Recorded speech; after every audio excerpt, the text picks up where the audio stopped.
in November than to represent Well, their but there are constituents. two, at least, members of the Senate Democrats who one might argue are also the party of no. There are two holdout Democrats. Why are we not lumping them in with the party of no? Because they haven't been holdouts on every single item that comes before. Nor have the Senate Republicans. They voted yes on some things. No, very little.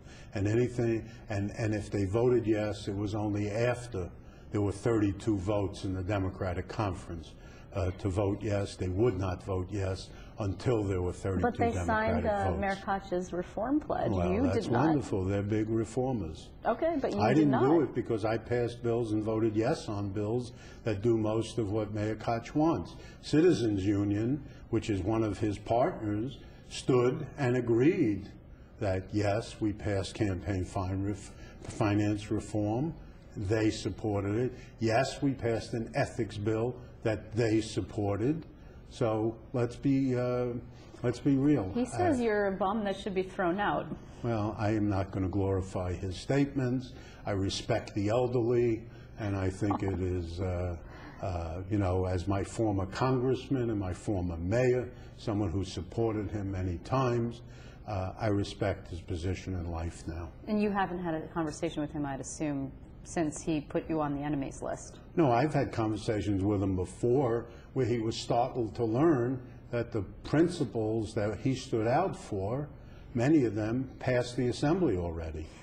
So, and his partner from the Citizens Union, Dick Dady, acknowledged that, yes, we passed it, and yes, they supported the things that we passed.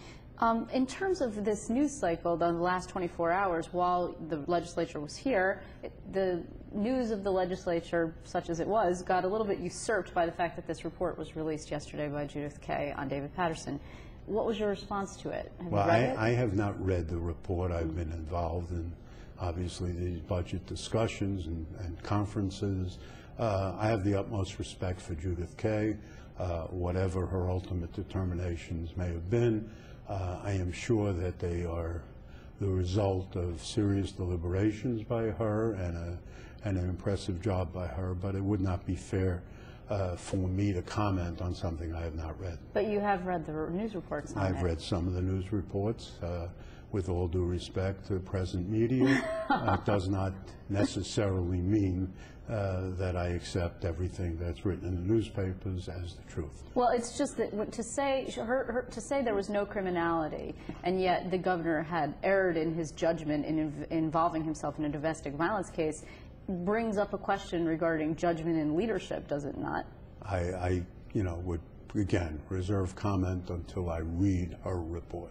Is there a possibility, since you say that you're going to probably have be back here next week, likely, that this could drag on and drag on and drag on, such that there would be no budget until there's another governor? Well, let's be clear. The Assembly has passed a complete budget. I'm aware. It was agreed upon with the governor and the Senate. The Senate is having difficulty passing one piece of that budget. And what's the cost to the state of that? It's about $950 million. Okay. So there is, by and large, a budget almost totally in place, minus that one bill. Could you not then pass perhaps something else to replace the revenue, say wine and grocery stores, the sugar tax? I know these things are unpopular in your conference and also in the Senate Democratic Conference. Sure, anything that replaces revenue would be fine. And the likelihood of that would be? I would say probably this revenue bill has a greater likelihood. What are your thoughts on the property tax cap? We did see Andrew Cuomo, who I know that you support for governor and have said you'll be able to work with. Property tax cap is not something you're popular with. He's standing with a Republican, Ed Mangano of Nassau County, and espousing this property tax cap, which seems to run counter to the desires of your conference. Well, I think, Andrew Cuomo is clearly entitled to view things as he sees them and to campaign on things as he sees them.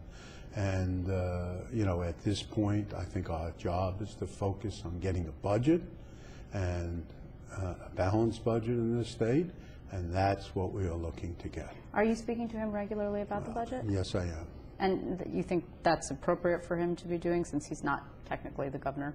I don't comment on what's appropriate for him. I'm trying to govern. He's trying to get elected governor. And we will be seeing you next week then, is that correct? That is correct. Well, we look forward to it. Mr. Speaker, I appreciate your time. Thank you, Liz. Pleasure being with you.